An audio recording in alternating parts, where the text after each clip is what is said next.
職業言ってみて。借金の神様だろ。違うわよ、水の神様でしょ。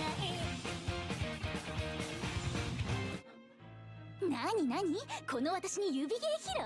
ちょっと明かりつけなさいよ。影でキツネやウサギなんてぬるいのじゃなく、機動要塞デストロイヤーを見せてあげるわ。違うわ、敵が来てるから逃げようってジェスチャーしたんだよ。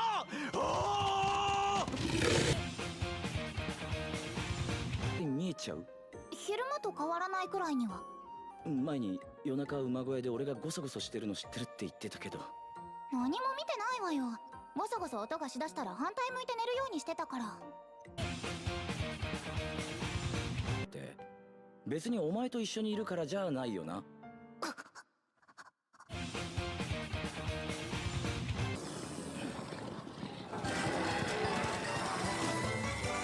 潜伏。待って、ちょっとカズマ。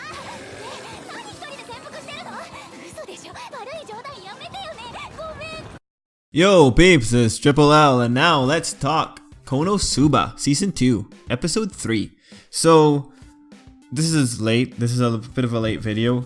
Konosuba comes up on a kind of awkward day for me, and that day has just been super busy, and then this video just ends up getting pushed back till I have a window of opportunity to do it. But you know what? If you're watching this, thanks for watching. Thanks for being patient. Let's talk about this. Now, on this channel, I also cover another series, Gundam, Iron-Blooded Orphans, and one of the things that's been happening with the Konosuba is that when I sit down to want to make notes for this particular series, I get kind of sad that I can't talk about it to the same degree that I talk about Gundam, and you know, there's nothing wrong with it. Konosuba isn't Gundam, it can't be judged on the same scale. Now the reason I'm saying this is because I just thought of how to better structure these videos. And as you saw, we started off by just showing some segments from the episode itself, because you know what?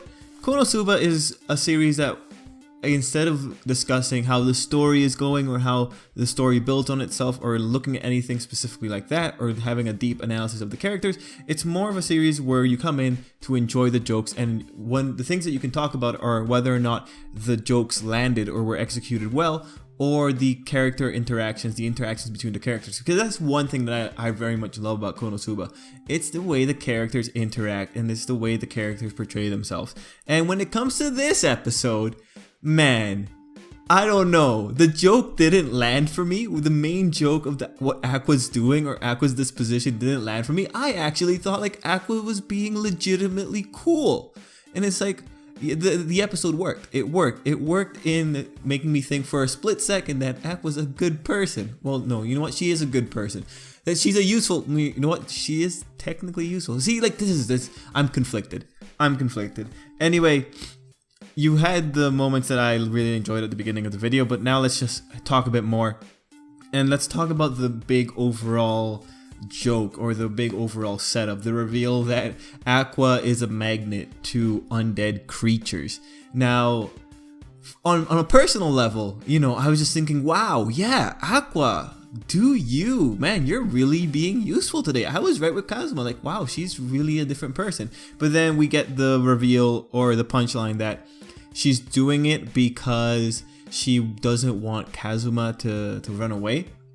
And at that point, you know, you have that little segment where Kazuma is kind of running away, like he's just trying to get more distance from Aqua. And it just, to me, it didn't make a lot of sense. To me, I wasn't feeling it, because the thing is, Aqua is still pulling her weight. Like, she's still killing monsters, right? Yeah, she's attracting them, but she's still killing them. And the way that Aqua phrased it, she is attracting the ones that she can deal with. She's attracting the skeletons, and one of the big problems was that Aqua didn't want to be left alone because she can't deal with the other monsters that are there. So when I'm looking at this, you know, yeah, she's bringing in a lot of more monsters, but she's also taking them down. She's bringing them in and she's dealing with it. And then there's the occasional demon that pops up, and it's like, well, that Aqua needs Kazuma to deal with that one. And that's reasonable, but because it doesn't seem to imply that she's attracting anything other than undead folk.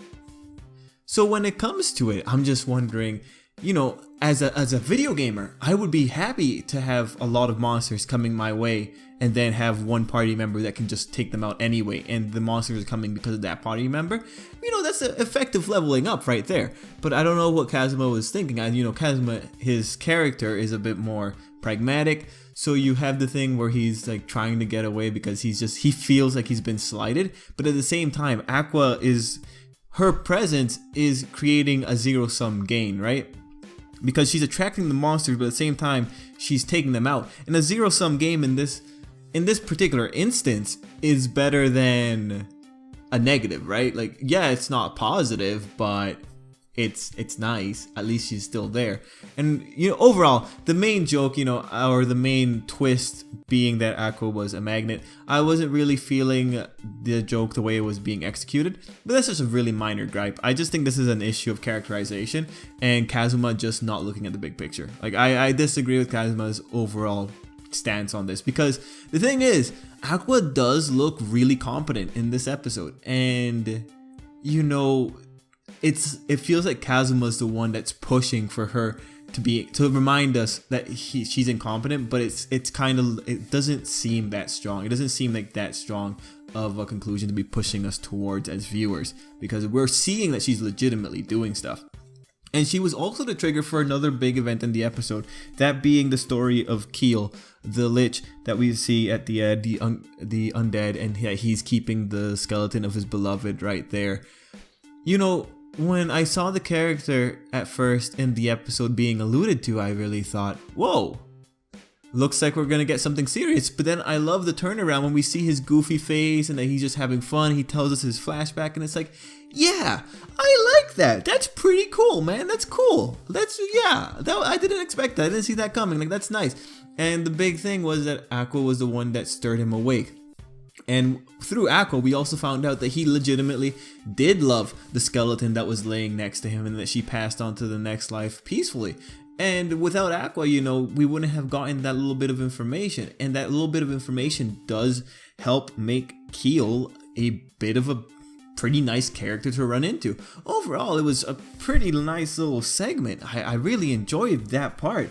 It was cool. I didn't expect it. You know, Konosuba, circumventing my expectations. Now, this is a note on Konosuba's, the way that they established their goals. We know that Kazuma and the girls have a big debt to incur, and in this episode, we see them legitimately, I guess, make some progression in that goal. And that's another good thing with Konosuba. Yeah, they have these really episodic episodes, right? Like, they're pretty standalone, but they have the overall goal of, yeah, we're making money. And it's just nice to see that even through all that, the guys they leave with money. They leave with a quest accomplished. It's pretty cool, because at least it still shows some level of competence from the main characters, and it doesn't feel like a wasted journey, because yeah, look, they got a lot of money, and with a lot of money is a guaranteed shot of Aqua puking up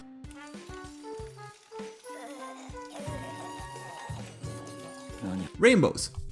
Overall, you know, it's a satisfying episode. I think it's a very satisfying episode.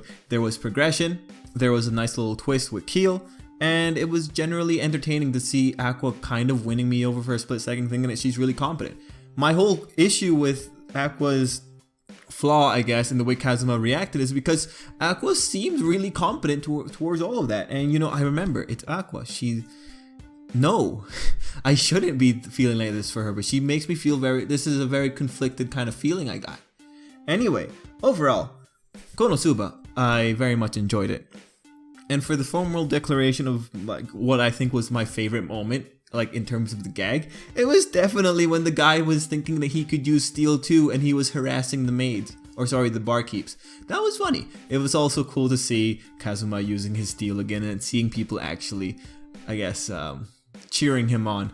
Other little moments too was like Megumin being outside, pretending to do stuff, pretending to be awesome. Overall, you know, it's a very enjoyable episode. Konosuba is generally very enjoyable. It's really, you can gauge how successful a Konosuba episode is dependent on how much you smile or how much you chuckle. Overall though, really cool. I enjoyed it. I'm so happy to talk about it. Let me know what you thought of this episode, and let's leave it there. Till next time, I hope you have a great day.